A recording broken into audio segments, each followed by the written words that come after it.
Boxes and boxes full of questions asked of ordinary people and answered about what they think of all kinds of things. About drinking, about money, about budgets. And here, about the coronation. Telling us not what the newspapers thought, what the broadcasters thought, but what the ordinary people of Britain themselves thought.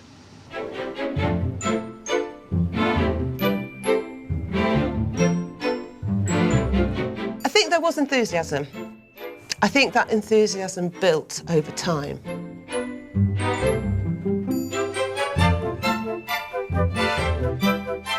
At the beginning of the year, a majority of people planned not to be involved in the coronation.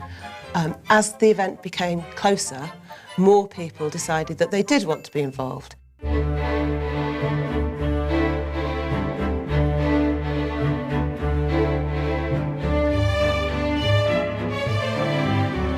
I think people began to feel that it was something that was a historic event and that they wanted to be in, to have a sense of the history of it and to have participated in it as a piece of history.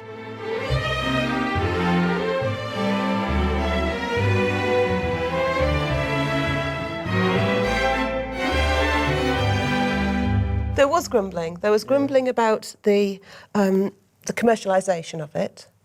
There was grumbling about the money that was being spent by the state that could be spent on something else. Here's a grumbler. I think far too much money is being spent on the coronation. Only people who are fairly well off will be able to have a seat on the route.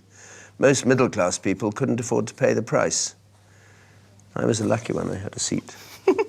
This is a 15-year-old girl telling us her views on the coronation. She says she's rather tired of hearing coronation talk everywhere. And she's sick of not being able to go into a shop without seeing something to do with coronation.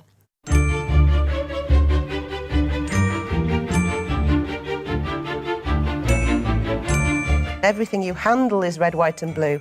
It gives me the impression that the coronation is being made into a commercial racket. One mass observer complained that even a £2 bag of tomatoes was being sold in a coronation-themed paper bag. In here is some of the, for want of a better word, tat that some of those school children were being critical of. United Dairies, for example, with their God Save the Queen paper bag. Here, for example, is a coronation crown, which is rather beautiful. Except that it advertises OXO, not the coronation. Yes, but that's all right. OXO Cube makes it meatier. What, and you wore it for the Absolutely. party, and for your street party? It suits you. It does suit me. It does suit you.